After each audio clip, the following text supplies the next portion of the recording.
શરૂઆત કરીએ, તમે જુઓ અત્યારે જે છે એ સૌથી વધારે વરસાદ ક્યાં પડી રહ્યો છે, તો કે સૌથી વધારે વરસાદ જે છે આ તરફના જે રાજ્યો છે અહીંયા પડી રહ્યો છે. એનું કારણ શું છે? એનું કારણ એ છે કારણ કે એક લો પ્રેશર એરિયા જે છે એ અહીંયા સર્જાયો છે. હવે એ લો પ્રેશર એરિયા જે છે એને કારણે એ તરફના વિસ્તારોની અંદર વરસાદ પડી રહ્યો છે. ગઈકાલે તમે જોયું ઘણા બધા તાલુકામાં લગભગ 56-57 તાલુકાઓ જે છે એની અંદર આ પ્રકારનો વરસાદ જે છે ગઈકાલે જોવા મળ્યો. એ પ્રકારનો વરસાદ જે છે ત્યાં પડ્યો. એનું કારણ શું છે? તો કે એક સાયક્લોનિક સર્ક્યુલેશન અહીંયા બનેલું છે.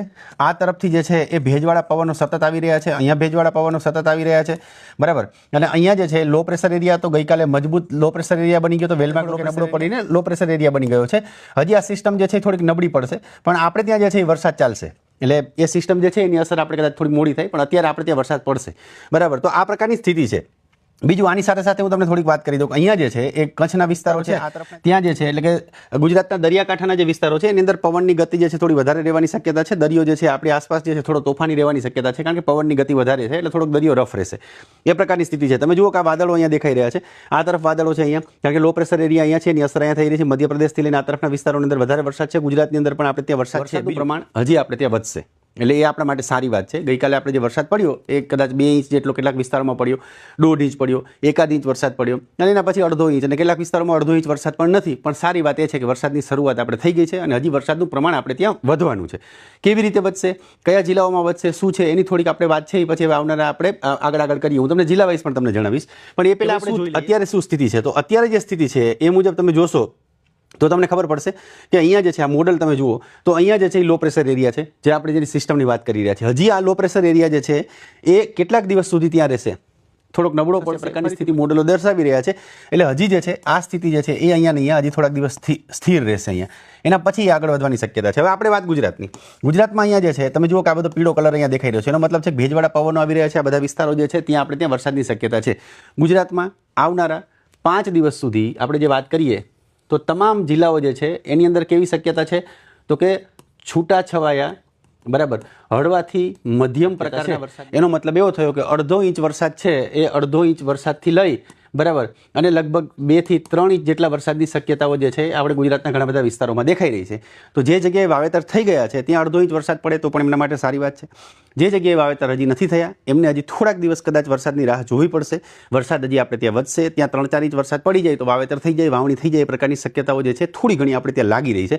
આશા છે અને હજી ત્યાં જે છે એક જે જિલ્લાઓમાં વાવણી નથી ત્યાં પણ સારો વરસાદ આ જૂન મહિનો ગયો, હવે જુલાઈ મહિનાના અંત સુધીમાં જે છે એ આપણે થઈ જવાની શક્યતાઓ જે છે અત્યારે દેખાઈ રહી છે. બધો આધાર જે સિસ્ટમમાં બન્યા છે એના ઉપર છે. આની અંદર જો ફેરફાર થાય તો વરસાદના પ્રમાણમાં એના વિસ્તારોની અંદર ફેરફાર થાય, જે આપણે સતત જોતા આવીએ છીએ. આ વર્ષે અલ નીનોનું વર્ષ છે, એની અસર જે છે એ ભારતના જુદા જુદા વિસ્તારોમાં અલગ અલગ રીતે થાય છે. ચોમાસું આ વખતે જે છે એ શરૂઆતથી જ ચોમાસું જે છે એ સરળતાથી અને વ્યવસ્થિત જે ચાલવું જોઈએ એ પ્રકારે ચાલી નથી રહ્યું.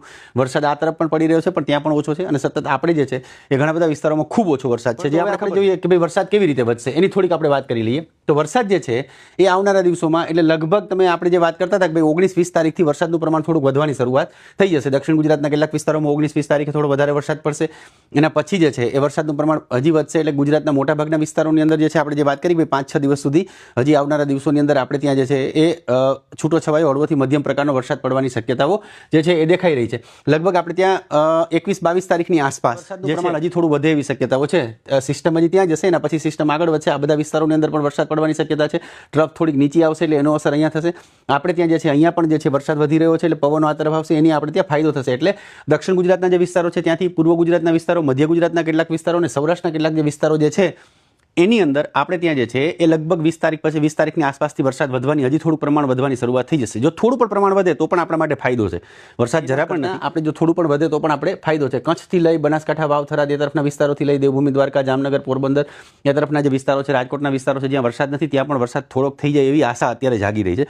વાવણી થશે કે નહીં એ તમારે ત્યાં કેટલો વરસાદ પડે છે એના ઉપર આધાર છે, કારણ કે આ જે છે આખા ગુજરાતનું, આખા જિલ્લાનું ચિત્ર બતાવે છે, પણ છૂટાછવાયા વરસાદનું ચિત્ર છે. સાર્વત્રિક વરસાદનું ચિત્ર હોય તો મોટાભાગના વિસ્તારોમાં આપણે ત્યાં વાવણી થઈ જાય એ પ્રકારનો વરસાદ પડી જાય એવી શક્યતાઓ દેખાય છે અને આપણે કહી શકીએ એ પ્રકારે. પણ આ છૂટોછવાયો વરસાદ છે એટલે માનો 5-7 ગામની અંદર વરસાદ પડે અને કદાચ ત્યાં 2 ઇંચ વરસાદ પડી જાય, 2.5 ઇંચ વરસાદ પડી જાય તો કદાચ વાવણી થઈ જાય, બરાબર. કેટલાક વિસ્તારો જે છે કે ત્યાં આપણે ત્યાં જે છે વાવેતર થઈ ગયું છે એના ઉપર 1/2 ઇંચથી લઈને 1 ઇંચ જેટલો ફાયદો થઈ જાય, 1-2 પીએચ જેટલો, એ પ્રકારની સ્થિતિ જે છે એ રહેશે. પરંતુ આ જે છે એ સ્થિતિ આપણે ત્યાં દેખાઈ રહી છે અને આવનારા દિવસોની અંદર ખાસ કરીને આ જે છે નકશો કલર ઉપર તમે ના જશો, આપણે એમને વાત કરીશું બરાબર કે શું થશે આવનારા દિવસોની અંદર એની બરાબર એ હું તમને સમજાવીશ. જિલ્લાઓની અંદર લગભગ આપણે ત્યાં જે છે અત્યારની સ્થિતિ મુજબ જે છે જુલાઈ મહિનો પૂરો થાય ત્યાં એ વરસાદ જે છે આપણે ત્યાં પડવાની શક્યતા છે બરાબર. એટલે વરસાદ ત્યાં સુધી એની શક્યતા આપણે ત્યાં દેખાઈ રહી છે.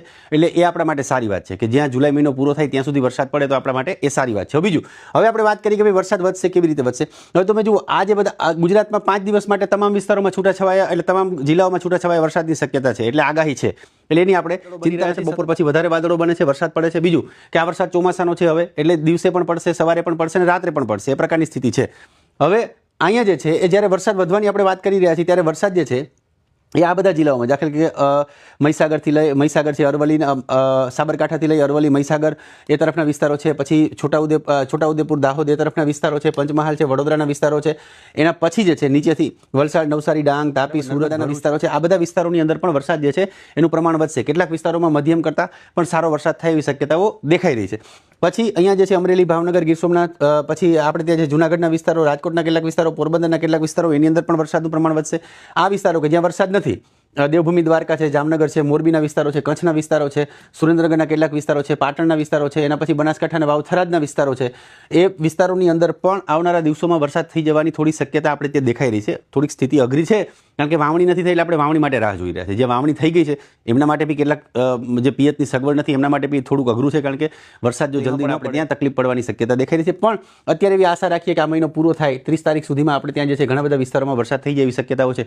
જો લો પ્રેશર એરિયા આવ્યો, ગુજરાતની પાસેથી નીકળ્યો તો ગુજરાત ઉપર નીકળ્યો તો આપણે ચિંતા નથી. તો ફરીથી પુષ્કળ વરસાદ આપણે આખા ગુજરાતની અંદર થશે. પરંતુ એની વાત કરતાં પહેલાં આપણે આની વાત કરીએ કે આવનારા 5-7 દિવસમાં બરાબર અમદાવાદ છે, એના પછી ગાંધીનગર છે, મહેસાણા છે, ખેડા, આણંદના વિસ્તારો છે, આ બધા વિસ્તારોની અંદર પણ, બોટાદના વિસ્તારોની અંદર પણ, એટલે આ બધા વિસ્તારોની અંદર જે છે એ વરસાદની શક્યતા આપણે આવનારા દિવસોમાં જોવાઈ રહી છે. સારી વાત એ છે કે વરસાદ ચાલુ રહેશે, બંધ નહીં થઈ જાય કારણ કે ફરી આપણે ત્યાં તકલીફ પડે. જુલાઈ મહિનામાં પુષ્કળ વરસાદ થતો હોય છે. એક વખત આપણે ત્યાં શરૂઆતમાં જોઈ ગયા પણ એમાં અડધા જ ગુજરાતમાં થયું, અડધા ગુજરાતમાં ના થયું. આ વખતે ફરીથી આપણે રાહ જોઈ રહ્યા છીએ કે 30 તારીખ સુધીની અંદર જે છે એ કેટલાક વિસ્તારોમાં સારો વરસાદ થઈ જાય, સિસ્ટમ મોટી આવી જાય તો આપણે ત્યાં લગભગ મોટાભાગના વિસ્તારોની અંદર સારો વરસાદ થાય એવી શક્યતાઓ દેખાઈ રહી છે. વિડીયો તમને કેવો લાગ્યો ચોક્કસ જણાવજો, કોમેન્ટ કરજો, વિડીયોને શેર કરજો.